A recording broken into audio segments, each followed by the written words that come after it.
Hey guys, it's Master Geek here with another Overwatch video, and well, this video I kind of teased at if you look at Tutor Reinhardt's video where he talks about almost the same thing that I'm about to, but this is about competitive and how I pretty much fear the competitive now, and I fear the game of Overwatch to some degree because, and Tyrion put a lot of this in his video about the toxicity, how certain players are just there to spoil the fun for everybody, and this is just my own take on it. And well, I fear competitive now, or even talking on voice chat and even quick play, which some people do, because of toxic people, rage, and all that kind of jazz. Because, well, if you look, playing competitive, like the first 3 seasons I played competitive, most of the games I played I was silent on mic because I don't like interacting with people I don't know, and I don't like having to deal with people if they get angry or if they get mad at me, or because I play healer a lot in competitive because nobody wants to go healer. So if I do one thing wrong or I don't give them healing when they need it and they're out of range or something, they get mad at me for it, and I'm sitting there thinking, how do you expect me to heal you if you're across the map and I can't get to you because I'm a slow moving support? The only fast moving supports is Lucio and Mercy whenever she can Valkyrie to you. But then that causes that person to become toxic, and they get pissed off at me. They call me trash for playing as a support character, even though they need me to stay alive long enough to kill people if they're playing DPS, or they need me alive long enough to heal the tank so that they can tank more damage for the DPS, who should be behind their shields or hiding behind them just so that they can keep putting out damage but don't take the damage. But is this that the fact that I have to play support, we get so much shit because we don't heal the DPS, we don't heal the tanks fast enough. You guys are taking more damage than we can heal sometimes. The person with the highest heal rate right now is Anna, and Anna, at least at my level of the game, I play around around high silver, mid gold, so I'm not that skilled. But me playing a support leaves me with having to rely on my team to kill people. With me occasionally, if I play Lucio or Zenyatta, I have to boop them off the edges to hopefully kill them so that I can make sure my team doesn't die to whoever's behind us, or as Zenyatta putting Discord Orb on high priority targets that they can actually hit, which at this level of the game that I'm playing at, people don't have that great of aim, and I'm going to admit I don't have that great of aim either, but I'm improving it slowly. And me playing a support character, my focus is healing and making sure the team stays alive and stays in the fight. So I don't want to get shit for that, the fact that I'm doing my job and keeping the team alive, and that's what makes me feel competitive. I haven't even done my season 4 placements yet because I know how important communication is for competitive and being successful in it, being able to win the game. I am scared of being able to talk to these people because it was one game I had. It was my first competitive game of the day, season 3. I was playing Zenyatta. I jumped into a game, and these guys were obviously already on losing streaks, or they had lost a few games before, or they were just really upset because nobody wanted to go healer. I even said I'll go healer as soon as I joined the game, and they were like, good, but we're gonna need another healer. We had 2 tanks, 3 DPS, and I was the only healer because this other guy could not play any character other than what's his name, Genji, because he was a one-trick pony at that point. He said that he cannot play any character other than Genji. He can't play any support character. He can play any tank character. He literally could not play any character, and I will not say his name because I don't even remember at this point.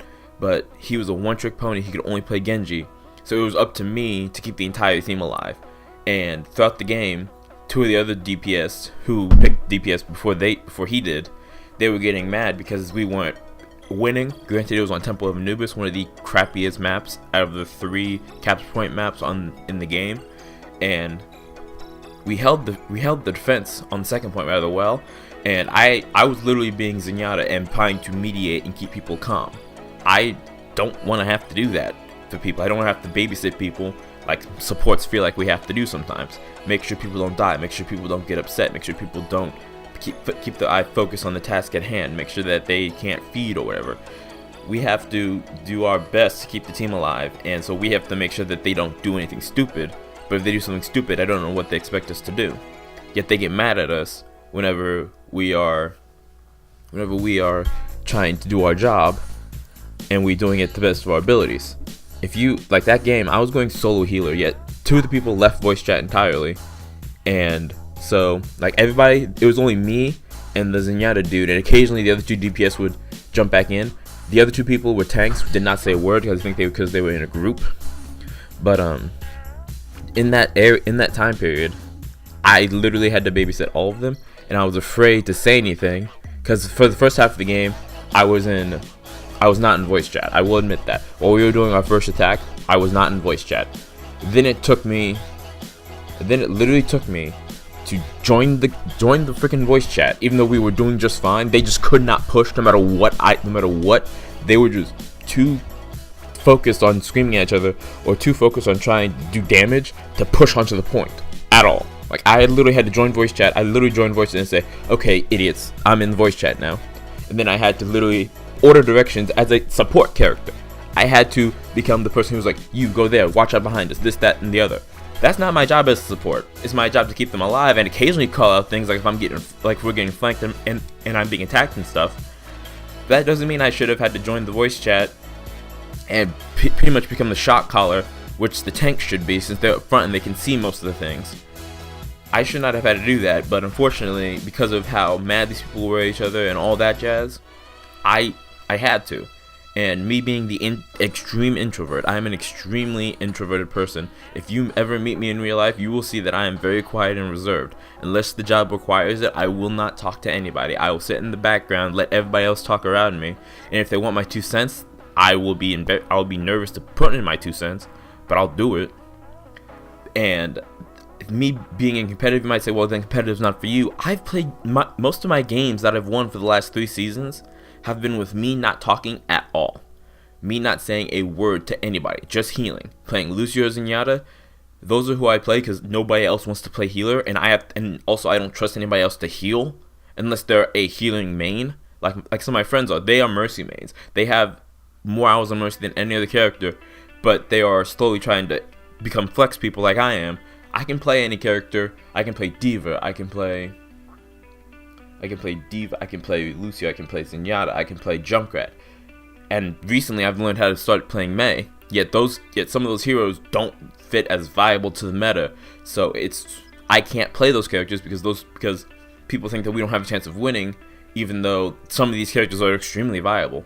Mei is great for holding points, for surviving longer and keeping herself alive until the rest of her team gets there, and by the time the team gets there, she's already on low health. She's used all her abilities. She might not have her ultimate by then, but if Mei's the only person on point, she can drop her ultimate on the point, jump into her ice block, and stay alive, because that ult lasts almost as long as the respawn takes, about 6 seconds, for your team to get back and hold the point, or to come back and attack the point, if they have fast moving characters, or if they have Lucio to boost them there and get them there faster, whether they're in attack or defense.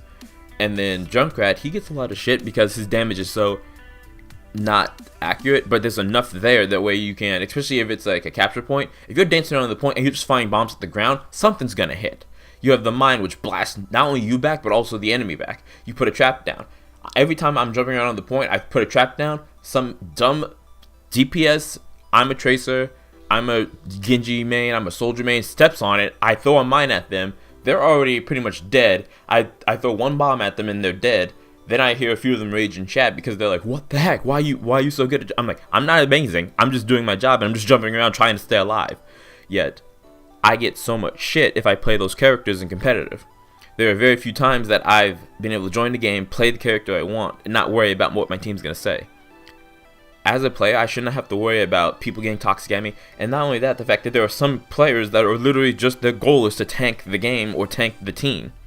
I've ran into people who was like, I'm throwing today. That should not be allowed. People who purposely throw the game, purposely get toxic, try to ruin the fun for everybody, should not be allowed to play. Tyrion had a few had a few good ideas talking about his past gaming experience and how this should be dealt with, and I wholly agree with him. I agree with him on everything he said in that video, which will be linked at the end of the video. This is something that has to be addressed at some point, and no matter what, it's something that everybody should be able to be fine with. I should not be scared, or anybody should not be scared to hop into competitive play or even quick play. I've run into toxic people in quick play, and I've told both them on competitive and quick play to calm down. This isn't like the World Cup. This isn't like the esports league. Yes, this is competitive. Yes, you can get competitive points, but you can always get that next game. If you lose one match in the day, it doesn't mean that you'll be bad for the rest of the day. I only did one game a day because I felt more comfortable doing that. Because I'd always do one game, I'd win it, and then I would not play for the rest of the day, or at least competitive. Some people play it all day, like Stylosa. He plays all day unless he loses like 8 games on the trot. He will be competitive all the time, even though that's not me. I'm a more casual player. I want to play competitive, and I want to be a competitive player, but I'm scared to do that.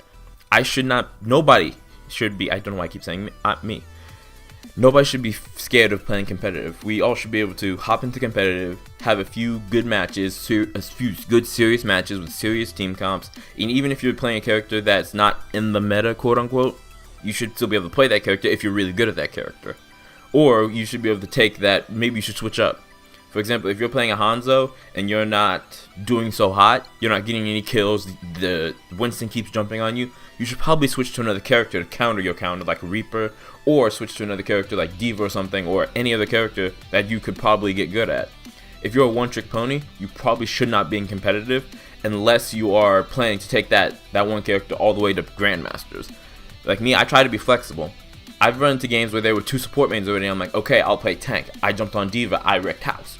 Yet, other games, most games, you cannot find a decent healer unless they're a flex player or they're just a healer main.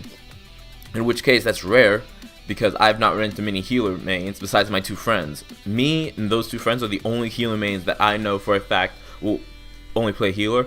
Some of my past friends, like Miss Soccer and all that stuff, she was a Mercy main, and she was an amazing Mercy. And as far as I know, I've not played with her in months. And pretty much all this video comes down to is people should not fear playing Overwatch. Nobody should. It shouldn't be something that I should be worried about hopping into competitive, afraid I'm gonna lose. And that's the thing. I want to play competitive. I still want to just do my placement games, and I'm probably gonna do that tomorrow after this video goes up. Do it that morning because there are going to be kids at school, so there won't be any kids screaming at me over mic. I'm trying to be toxic. There'll be people who take the game seriously, or people who play it for a living, aka people who play esports, people who are in my time zone, in the American time zone, in the morning, where I can play with them in the morning, and they're not going to be as toxic because if they just got out of the warm-up, they'll be all good to go unless they've been playing all night and they're going to be playing all day. I should have a decent team comp in the morning, and in the afternoon, that's when I hop in quick play because that's when I know kids get home from school, they get on their computers, they start playing Overwatch. Some of them, it's almost like the Call of Duty thing where you have a 12-year-old screaming at you over mic that he fucked your mom. What the fuck? I don't want to run into those people, and those people should be at least have some kind of timeout when they get reported enough. And the thing is, the report system now is the way it is because if they could have a group of people, for example, there could be these 6 people who go into games and just report players that they don't like or they lose to. Which is why the report system is utter shit now. You don't know if people's gotten reported, especially if they've actually been cheating, unless they've actually been hacking and they pull up the game footage and they see what the heck happened. I'm pretty sure Blizzard could do that if they wanted to because of how much fucking information they get. They could do that, but I just wanted to get my 2 cents out there about fearing competitive and not wanting to do it because I fear the game now. I'm slowly starting to fear not only quick play, competitive, arcade even, because for some reason I've been into toxic people in arcade. I don't know how you do that, but somehow it happened. But I just wanted to get I know this probably was a jumble of words, didn't make much sense. It seemed a little self-centered. I'm still getting used to this kind of stylosa, forced gaming type of content, and hoping to get better at it since my friends are still having a few issues with setting up times to record. But this is something that I can get out there for you guys so that you guys can get my 2 cents and my thoughts on everything. Just not updates like I don't read the patch notes. That's Stylos and Forces thing. I just give my opinion on what I've seen at my level of the game. Well, if you guys like this video, leave it a like, or just go check out Tyrion's video on it. It'll be linked right here on the screen. And thanks for watching, guys.